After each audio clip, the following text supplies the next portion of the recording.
So welcome, Dan. Dan's here. He's going to chat with us today. Awesome. Thanks, Lauren. Thanks for inviting me. This is wonderful. My name is Dan Heist. I'm on the faculty at Brigham Young University out in Provo, Utah, but I'm originally from Pennsylvania, Philadelphia area, and spent lots of time in Jersey, at the Jersey Shore, and had lots of family throughout New Jersey. So happy to talk with you. We're going to be talking about donor advised funds today. So I've got some slides. I can move that. We're just going to talk through, but I want this to be interactive. So I'm a university professor. I'm going to quiz you on some things and see if you, we'll start out with a quiz. Let's just say that. It's a pop quiz, okay? So if I were to ask you what nonprofit in the United States receives more contributions than any nonprofit, what would you say? What nonprofit gets more donations than any other organization? Religious entities? Okay, but I'm looking for just one specific. One specific. Yeah. I was going to say the Catholic Church. Okay, Catholic Church could be up there. St. Jude's Children's Hospital. Okay, St. Jude's is top 10. Okay, the answer at least was United Way. United Way. What about money going out? What nonprofit gives away more money than any other nonprofit? Red Cross. Red Cross is up there on the other side, on the receiving. All right, is this a trick question? United Way? No. Think of like a tech tycoon and his wife have a foundation. Oh, Gates. Yeah, the Bill and Melinda Gates Foundation. Now, this was the case up till about 3 or 4 years ago on the United Way, and then just 2 years ago for the Gates Foundation. There's one nonprofit that has surpassed both of these organizations in money received and in money granted. Any guesses? I'll give you a hint. It's a donor advised fund sponsor. It is Fidelity Charitable. So Fidelity Charitable is the largest donor advised fund sponsoring organization, and it is now the largest nonprofit in the world.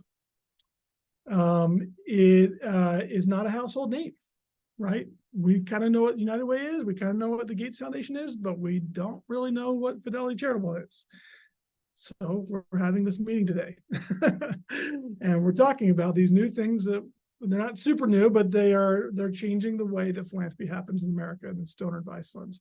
This just gives you a quick snapshot of the exponential growth that we're seeing.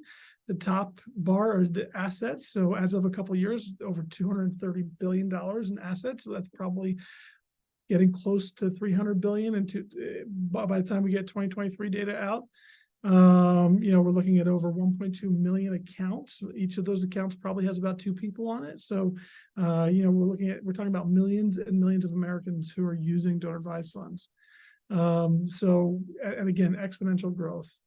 Okay, so my agenda is off. Okay, so what we're going to talk about through the agenda is how do they work and why people use them.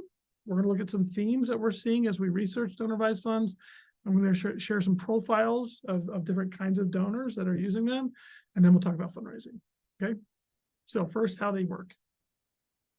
So I'm just going to talk through this, but I really want you to ask questions, right? So the first step of a donor advised fund is that I'm just going to click through this so you can see the whole schematic. The first step is that the donor will make a contribution, and it can be non-cash assets, it can be cash, it can be securities, but they make a contribution into the organization. The sponsoring organization is how we call the DAF organization that holds the money. Donor advised fund sponsoring organization. It's immediately tax deductible, so they get the deduction on their income taxes that year. And then the money is being managed within that organization, and it's invested. All the investment earnings can be used to give to charity.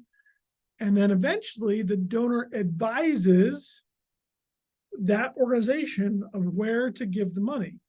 And it can almost always has to go to a 501c3 public charity, or there's a few exceptions, but generally speaking, it's being given to a charity. It can be given. There are some municipal organizations, that kind of stuff, but in general, it's going to a tax deductible organization. I'm going to stop and just ask for questions on this schematic. These are the basic steps of how a donor advised fund works. Okay, Denise is saying no. I just Okay. want some clarification on step 3. It says donor advises the sponsor to Mhm. make grants.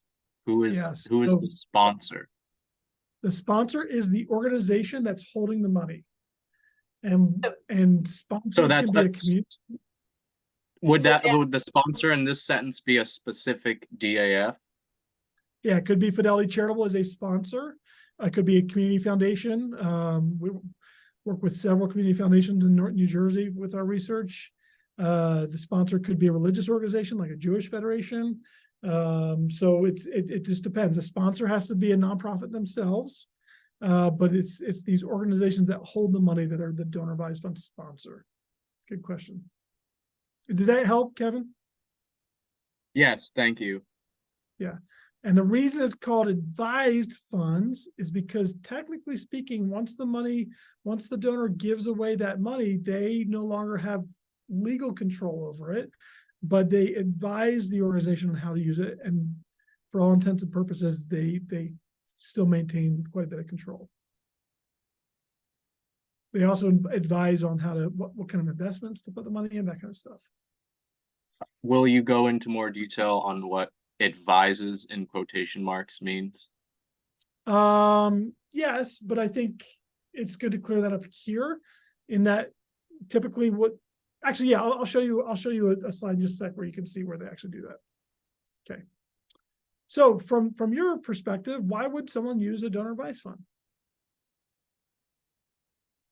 You've worked with donors. Maybe some of you have donors that use it. Yeah, Denise. We actually get some funding from donor advised funds through the Community Foundation of New Jersey. And I think one of the reasons is they don't have to decide where to invest it to make that extra money on top of their original donation. Yep. So like the Community Foundation of New Jersey can make investments for them on their behalf. And because they represent so many donors, they can make a bigger investment into something.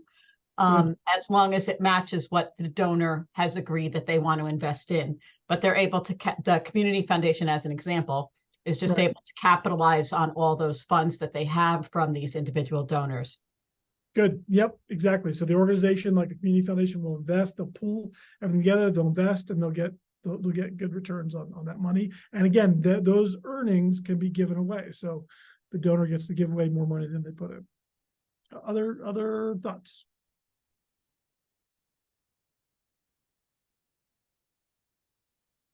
Okay.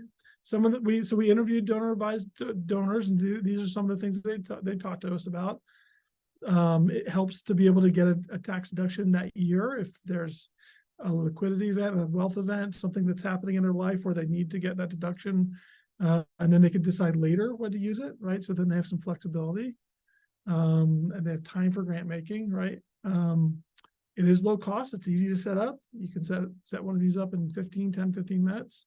Just going online. Different platforms are, different organizations have different platforms, but they're generally pretty easy. Non-cash assets. So if someone wants to give some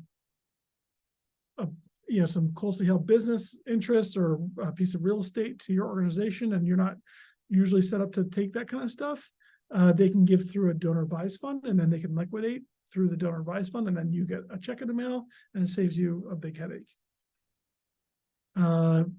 Excuse me, Dan. Yeah, So please. if someone donated a house, a residence, the donor advised fund would actually sell that property for you, for the donor? For the donor, yeah. And then it could be given to, the donor could direct where the proceeds are directed, or which Exactly. organization it goes to? Yep.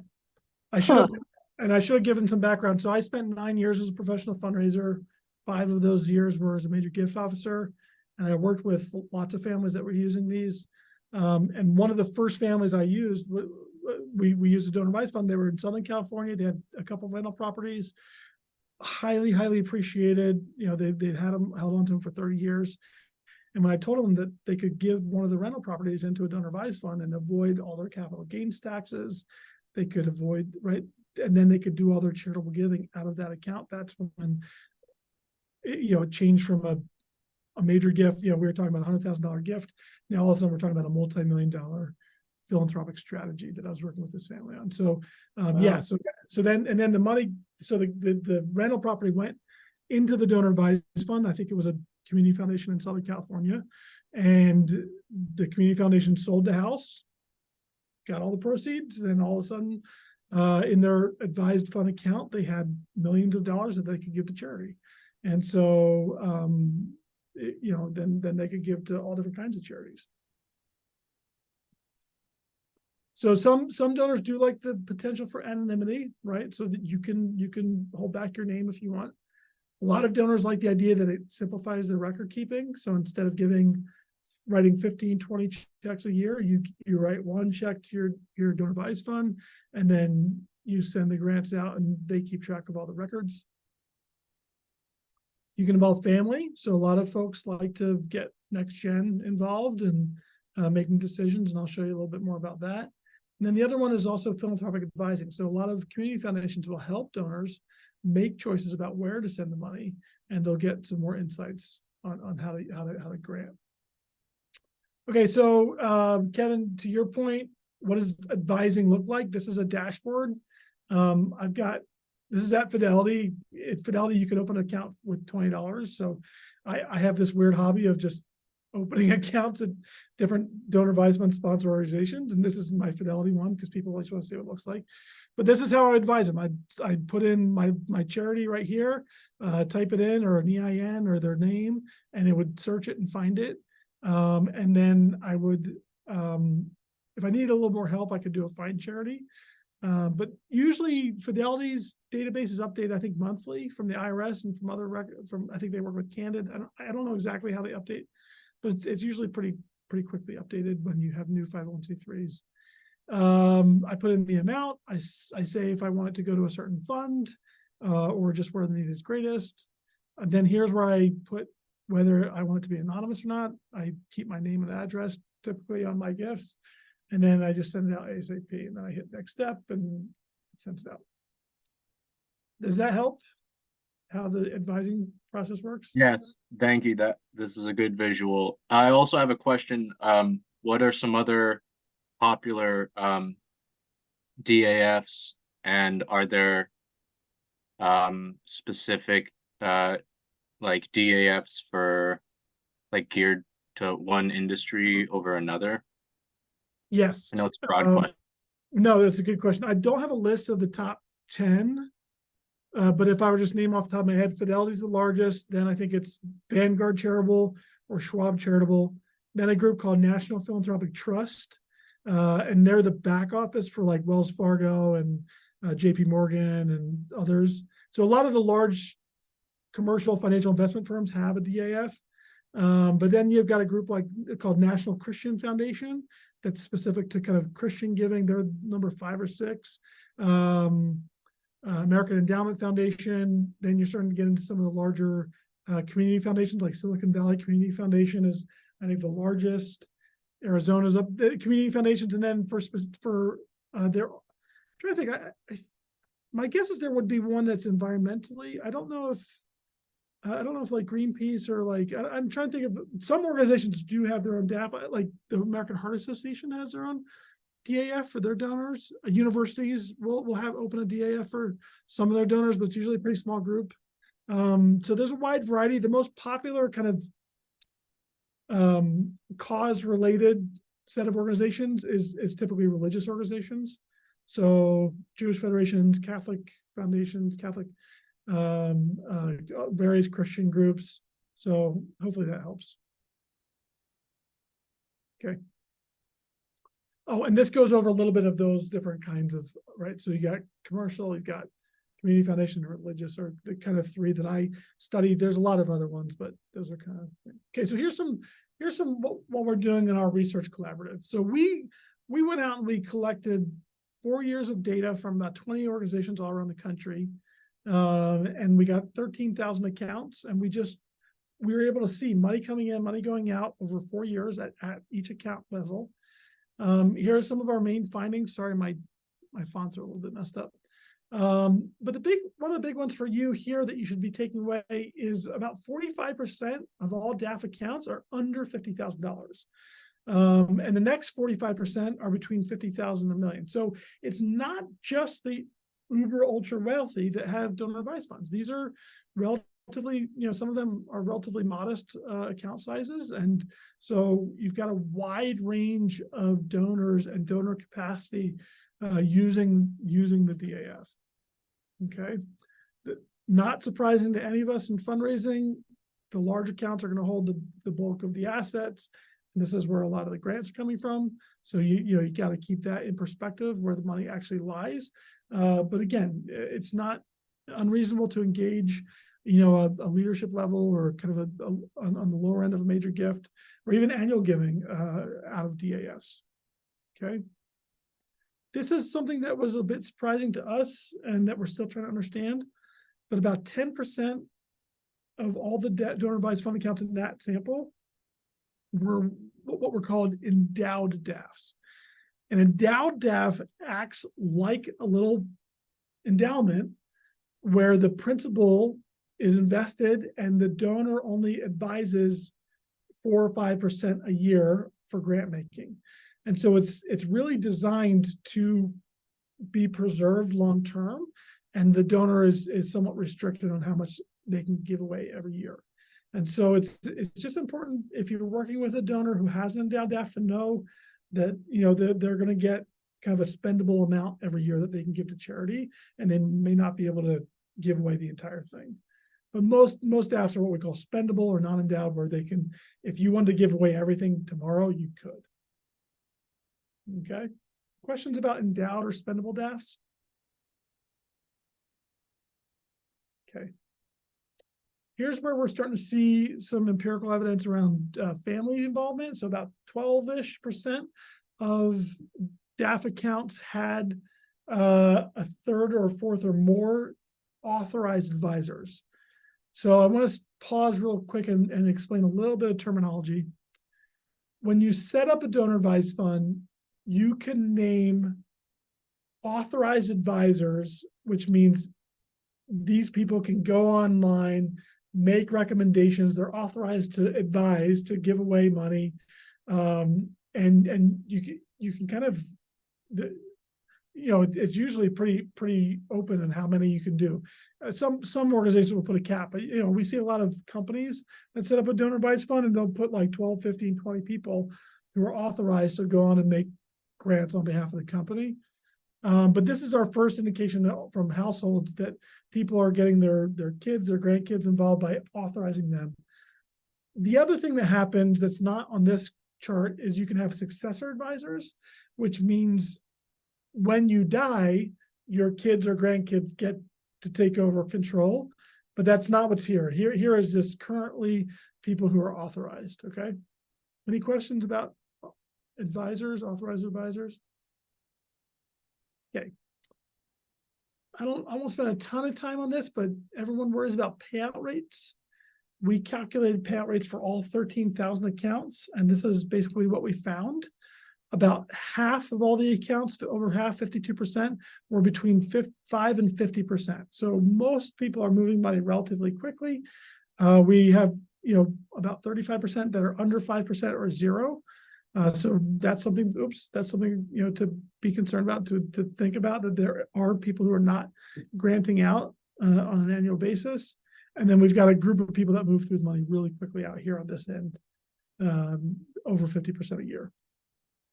If we track the money through a donor advised fund, that's what this graph is showing. In the first year that money gets put in, most of it does not get spent out that year. So we started in 2017, And we were tracking the money that came in 2017, and most of it did not get put out, but about 40% did get spent to some extent. Now, any thoughts on why that might be, that money that gets put into a donor advised fund does not get moved out that year? Any thoughts on that?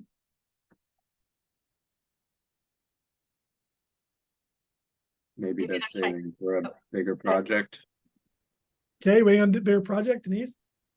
Or they're still trying to figure out how to allocate it, what charities they prefer, and Yeah, they need a little more maybe the time. amount Yeah, we spend. both of those are kind of happening, yeah. A lot of times the money's actually coming in December. They really don't have a lot of time to figure out where they want to give. So money's coming in at the end of the year, and then it's next year. As you can see, we go from year to year, 2018, 2019. By 2020, most of the money's being spent. It's only a very small percentage that's not spent yet. I'll just quickly go over that, but if we use those same numbers and project out about by the 15-year mark, so the ACE Act was kind of designed to set a 15-year mark on DAF money. 80% of all the money would have been spent by 15 years, and about 20% is longer term. And again, you have to think of those endowed accounts that we were talking about earlier, where they're like technically not allowed to spend out every year. So anyway, that's basically what's happening here. Is most money is being spent out in that 2, 3, 4, 5 year mark. Okay, one of the things, people asked us is, well, what about those inactive accounts? What about those ones that didn't spend anything in 2 or 3 or 4 years? And so what we did is we went to the top 150 donor advised fund organizations, sponsors, and we pulled out their policies. We pulled out their inactive fund policies. What do they say? What are their rules, right? And we emailed them and asked them, to send us their policies. 83% of all those 150 had an inactive fund policy. About 8% wouldn't respond to our emails or wouldn't give us their policy, and only 9% actually didn't have any written rules around that. So the vast majority of organizations, of these sponsors, have some rule around inactive funds. And I'll show you in the next slide what that looks like. So typically, you have a period of time, we call this T1, when the fund can be inactive, be not making any grants. That's usually around 36 months, which seems kind of like a lot.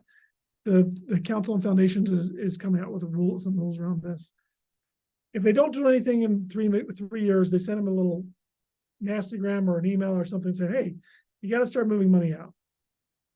Then they give them about another 12 to 18 months to actually do something. And if they still don't do something after that 18 months, then they typically will take control of the fund and start giving the money away on behalf of the donor, or they'll assume the money into their general fund and they'll start giving it out. So, And when you say they're not doing anything, you mean the donor's not giving any advice? the donor's not giving any advice. Exactly. Yep. So there are policies around this. Could they be tightened up? Probably. But at least there's some work on behalf of the sponsors to keep the money flowing and moving. Okay, this is where I'm going to talk a little bit more about the money coming in, money going out. This is a month by month look. So as you can tell here, this is money coming into the donor advised funds, the contributions, and 42% are coming of the money. This is no surprise to any fundraiser. 42% is coming in the fourth quarter. This is the percent of dollars and percent of transactions. So bigger gifts coming in towards the end of the year. And then this one is money leaving the donor advised fund. And this is, again, good news for fundraisers. It's actually relatively flat. I know it looks a little bumpy, but at the year end, only about 30% of the dollars are coming out in the fourth quarter. Which means if your donor has a donor advised fund, you can approach them in April, May, June, and it really doesn't matter to them when they give you the money, because the tax year doesn't really mean anything to them. They've already gotten the tax benefit, right? So we do see a lot more grant making throughout the year from donor advised funds. Any questions on this one? One more little graph. This is the bottom line. The dark green is 2017 to 2019.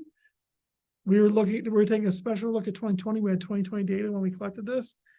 And we saw in April a bump, right? So this is people responding to the pandemic, giving to food banks, giving to other places that are being hit, health providers. And what we expected is that we would have seen a dip at the year end, and we actually saw another bump. So this is our indication that donors can give and then give again out of a donor advised fund. There's what we call slack.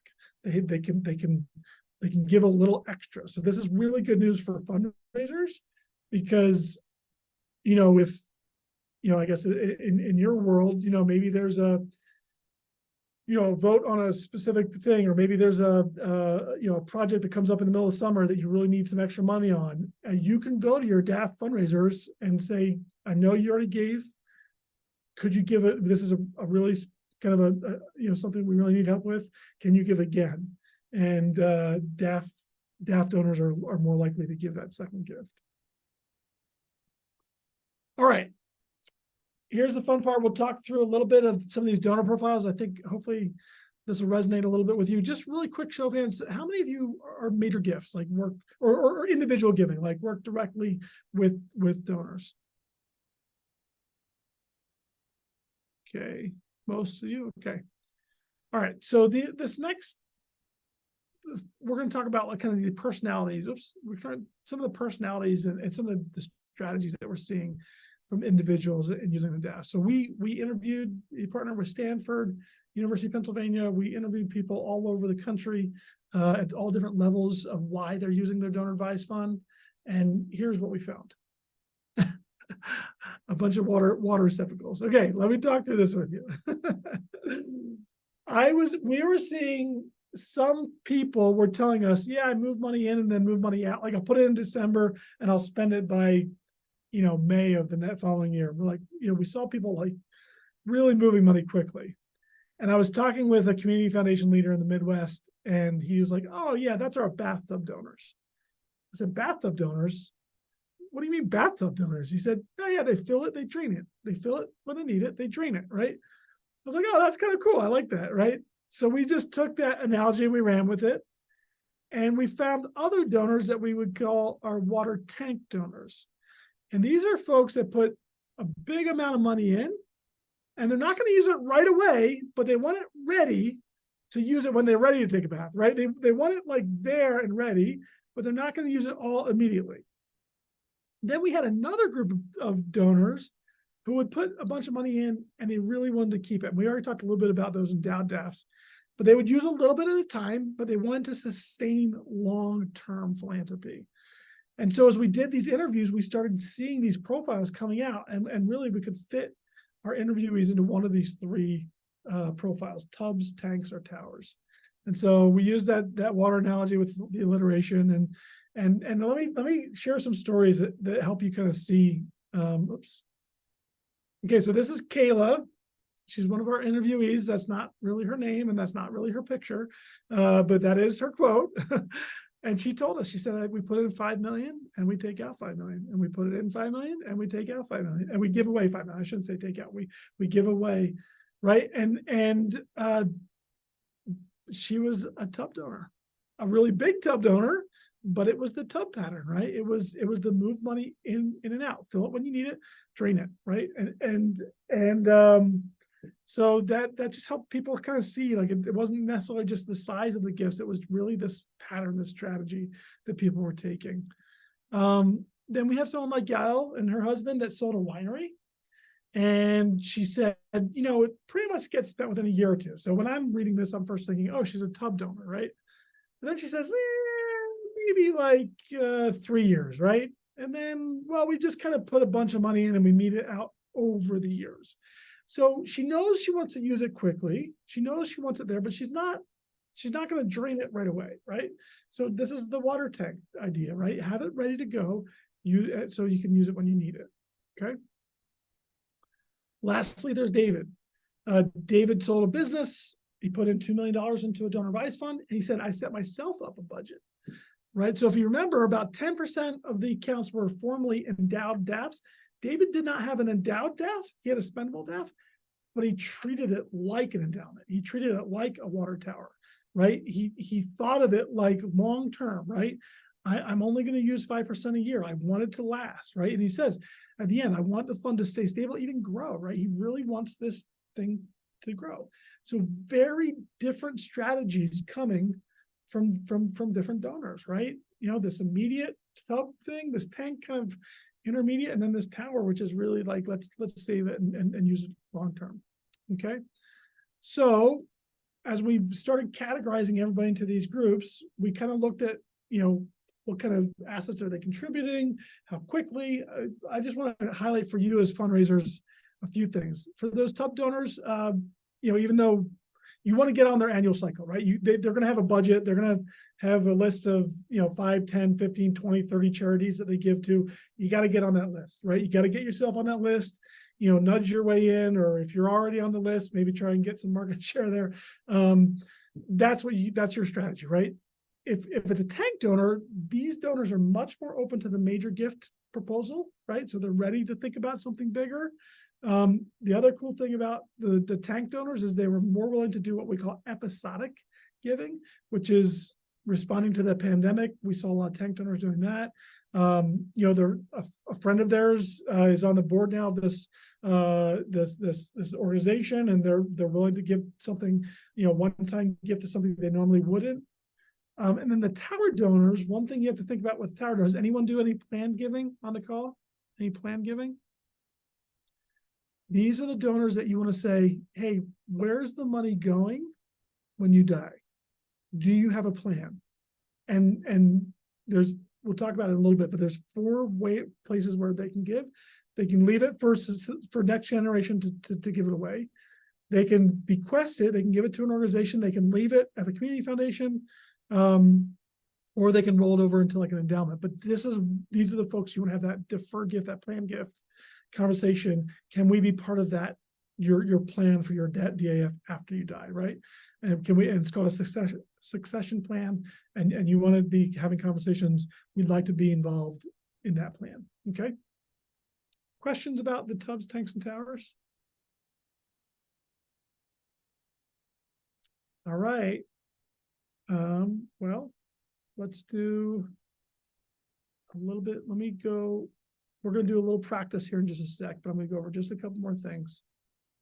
So the big thing, and I think, Kathy, you talked about this earlier, like they're like a black box, right? Like, how do we find them? Like, how do we get access to them? We've been actually interviewing professional fundraisers to try and ask this question. We're just in the middle of that. We don't have our findings yet, but I can tell you just from having done 25 interviews over the last couple of months, a lot of it actually falls on us as fundraisers to just keep track, right? A gift will come in from Fidelity Charitable. Maybe we give, you know, maybe we're not entering it correctly. You know, you definitely want to apply soft credit to the donor behind the gift, and then the hard credit goes to the Fidelity account or the Fidelity, right? But you have to keep track of these. Like, so what we're finding is that a lot of the mishandling of donor information happens on the gift entry side. And so nonprofits are not doing a great job keeping really good records of, you know, of who's using a donor advised fund and giving credit, or where credit, you know, giving soft credit. So, for example, the gift might come in from New Jersey Community Foundation, and it might say, you know, Bill and Joe so-and-so, right? And it takes that extra step to go in and find in your database William and Joseph so-and-so, and realize that check actually came from them. You give them the self, right? So there's just a little bit of a disconnect that we just need to make sure that we're applying credit in our database, because a lot of organizations have people making gifts out of donor advised funds and they don't even know it, right? Or they're not keeping track of it. And so the other thing that we're encouraging people to do is then have something in your database that says, yes, they're using a DAF, and then you can sort people by that field. The other big thing that we is just to have conversations, right? With maybe you have someone who's giving you securities or checkbook gifts, and you can say, hey, have you ever heard about donor advised funds? and they say, oh yeah, we give through our DAF all the time, right? And you say, well, what about why not give to us out of your donor advised fund? We could take a donor advised fund gift, right? So it's just having that conversation. The last thing, and Kathy, this is a little bit to kind of your point. They are a black box. They're completely a black box for these large ones like the Fidelities and the Schwabs and the Bank of Americas, and they will never give you any information about their donors ever. So you can't email Fidelity and say, can I have a list of your donors, please? Like there's a 10-foot wall around those organizations. But if you're doing good work in the community, or you think that your organization might appeal to people in your community, yeah, go down and talk with, what's his name at New Jersey Community Foundation? Is it Scott? Who's the head of the New Jersey Community Foundation? Hans Stecker. Hans, Hans. that's who it is. Yeah, Hans. Yeah. Yeah, go talk to Hans. Hey, look, you've got lots of great donors. We're doing good work in New Jersey. We think that we want you to know about what we're doing because some of your donors may want to give to us, right? Build that relationship like you would any other major gift prospect. And if New Jersey Community Foundation is doing their philanthropic advising, and a donor comes to them and says, we really want to do something environmental, we want to do something in New Jersey, we'll say, actually, we know some of the organizations that do that, right? And so there, it's not a total black box there, it's semi-permeable black box, right? Like, so there is some work there. But again, don't try and work with the nationals. You won't get anywhere. Does that help, Kathy? Great. Yes, very much. Okay, couple things you can be doing for your organization. Ask for donor advised fund gifts. Say, on your website, to make a donor advised fund gift to us, here's our EIN, here's our official name of our organization. Because when they go to that Fidelity site or wherever, they've got to be able to quickly find you. And if they're having trouble finding you, the dog might need to go out for a walk and then they come back and they forget, right? Like, they'll get distracted, right? You got to make it easy for them, right? There are some widgets that you can put on your website. They're still being developed, but like DAF Direct is one where you can like put it on your website and they connect to, I think, a handful of different organizations that they can like directly connect to your giving site. That's, I think, pay attention the next 2 or 3 years. My guess is there's going to be some tech upgrades from various organizations that make it easier to just give directly from a DAF through your website. And then another thing is a lot of DAF organizations will push information to their donors based on candid profiles or other charity watchdog profiles. So, if your profile's up and good and complete, and they kind of find your organization in Schwab Charitable's thing, and then they say, yeah, this is ranks at 95% or whatever on candid, they'll feel good about that. But if it's not, that could be a deterrent. So just something to think about. Okay, I'm gonna do one more slide, then we're gonna practice. Okay. When you figure out that a donor is using a DAF, I'm a huge Jerry Panis fan. I don't know if you guys know Jerry Panis. He wrote a book called Asking. He's all about, listening the gift, right? You want to be able to engage your donor and ask questions so that you can figure out, are they a tank donor? Are they a tub donor? Are they a tower donor, right? How are they using their donor advised fund? Do they have a bunch of money just sitting there ready to give away? Or do they have an annual budget that you need to kind of get in on that budget? So things like, how often do you give? Man, this is really fun. Finicky. How often do you give from your DAFs? What kinds of gifts do you make, right? Are you giving major gifts? Are you giving annual gifts, right? When do you contribute into your DAF, right? So you're probing, you're asking questions, and you're trying to kind of think about like, what is their strategy, okay? So here's what I want you to do. We probably won't take 10 minutes. I don't think we have that much time. But just real quickly, we can even just do this. So just kind of as we, think of a donor that that does use a donor advised fund. And if you could ask him those questions, like how often do they use the DAF? What kind of gifts do they make? can you think of whether they're a tub, tank, or a tower donor? And instead of turning to the person next to you, like we would do this live, and instead of doing breakout groups like I normally would do on Zoom, let's just kind of open up and share. Does anyone, think of a donor and think of, oh yeah, they're definitely a tub donor or a tank tower donor or something like that?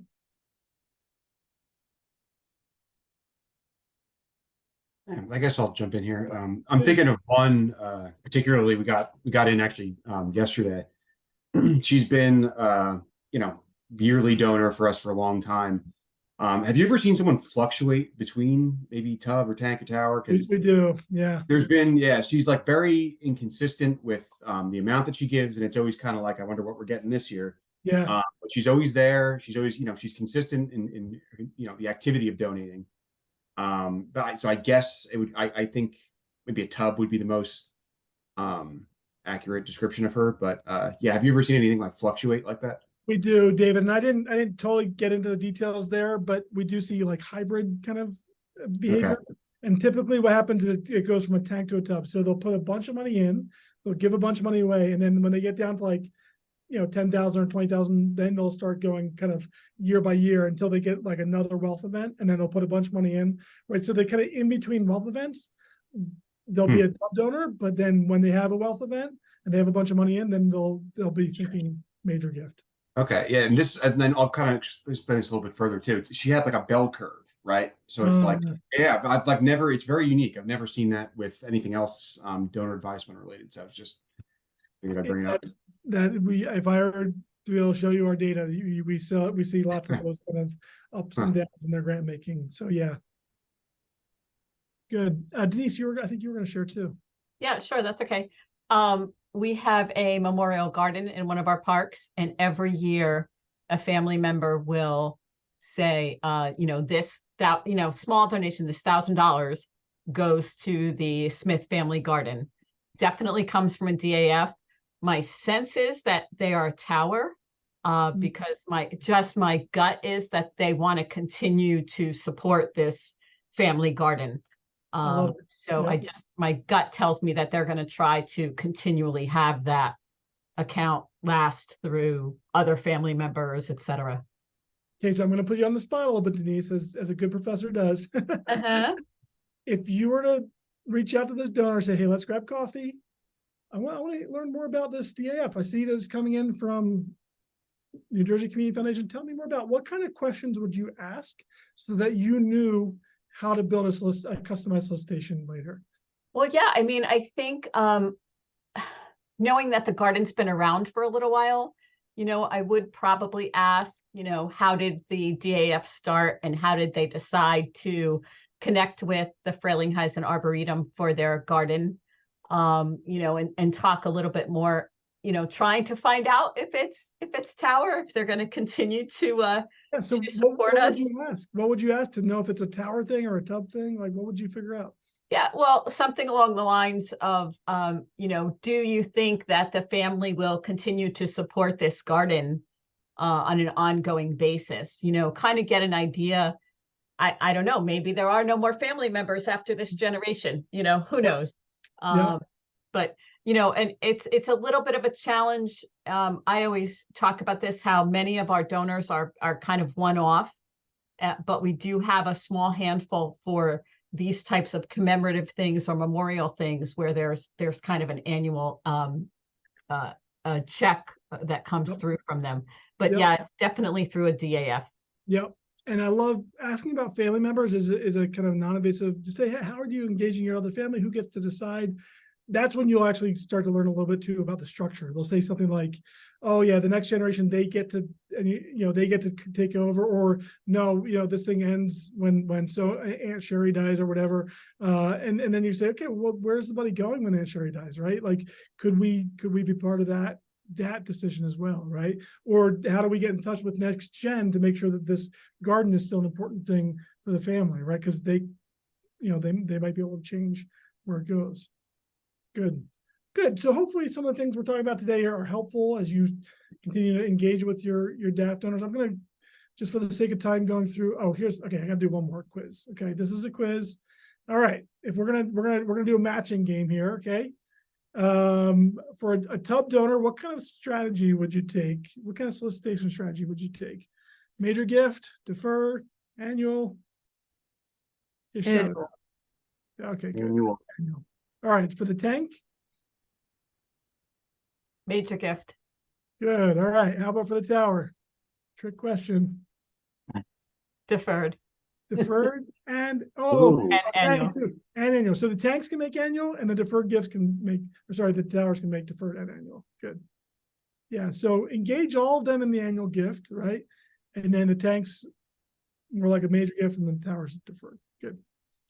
All right. Everyone's going to ask about this. I got to go through it. This is quickly, but here's the website at the bottom, right? There's a great website. There's actually they have two of them now because so many people had so many questions. It's National Philanthropic Trust. Can I use my DAF for that? Okay. Gil Nussbaum is their general counsel. Super bright guy. He knows the IRS. He knows he's on Capitol Hill every month. He understands what's going on here. And this is coming from him. Okay. I'm just repackaging it, but I've got, okay, bifurcation. You cannot receive, if you've got an event, a gala that's $500 and the meal actually costs $100, you can't take a $400 gift from a DAF and then have them pay for $100 for the meal. Okay, it's illegal. The IRS doesn't like it. It's not what DAFs are set up for. Okay, so just be careful. That it creates tricky conversations with donors, but hopefully you can turn those lemons into lemonade and say, you know, could you just give us the gift and then, you know, give another gift for the gala, right? Pledges. This is probably the biggest misconception. People will say, oh, you can't do pledges. Read Gil's thing on this, but this is yes with qualifications. Basically, it's the way you talk about the pledge. It can't be a binding pledge. It can't be. They can't use their DAF to release them from some sort of kind of legal contract, because that is a private enrollment, that is a benefit to them. But if it's like an understanding, or if it's a different attorneys will use different languages. But if it's a just I would just recommend you to their, like here on Fidelity's website, they even have like 9 non-binding pledges is how they call it, right? So just something to think about. Memberships, it depends. It depends if you have incidental benefit or if there really is a substantial benefit to your membership. So again, just read through the website, but this is a little bit tricky.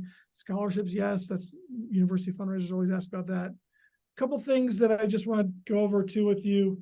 We see this, just want to make you aware of some of the issues of taxes. First of all, DAFs are not a qualified charitable distribution for an IRA. So at, what is it, 72 and a half, that they can start pulling money out of an IRA and making qualified charitable distributions. They can't move money into a DAF from that. So they may be giving from their DAF and then they hit 72 and a half. They say, I'm going to start giving from my IRA instead. A lot of people will do what's called bunching, which is they'll put a bunch of they'll put multiple years of charitable giving. They'll put it into the DAF in 1 year. That way they can itemize their deductions that year. So they go above the standard deduction, and then they'll give out of the DAF over the next 2 or 3 years. So that's something we see. This little graphic here is someone giving $5,000 a year or giving $15,000 in 1 year, right? It is really important for you as a fundraiser, if your organization has a hard time taking non-cash assets as gifts, have that good relationship with Hans Decker over at the Community Foundation and send him business, and he'll love you forever, and say, hey, you're getting rid of that beach house in Avalon that your family's had for 20 years, right? And I understand the market in South Jersey, at least, is just bonkers. So those are highly appreciated, real estate. Send them to the Community Foundation, say, hey, Hans and his group, they'll sell the house for you. Then you can just send us a check, right? So great way to do some tax planning around real appreciated assets. people can make gifts out of their estate into a DAF. So the DAF is going to be left to their grandkids. The estate plans, whether it's a living trust or bequest documents, they can give into the DAF. Just something to think about. Here we're talking about, mentioning the successor advisors, right? Just like Denise said, ask them about the kids and who's involved and who's going to be making decisions. Okay. One thing here too, a lot of people who have those tower DAFs, they'll roll the DAF into an established endowment, usually at a community foundation or a Jewish federation. And they'll say, okay, I've got 100,000 or 500,000 left in the DAF when I die. Move it over and create a permanent endowment. And so, if the community foundation is willing to set up the endowment and direct the gifts to you, again, that could be a good strategy for a deferred gift strategy for your organization. Okay. How'd I do in time, Lauren? Am I good? All right. We got a few minutes for questions.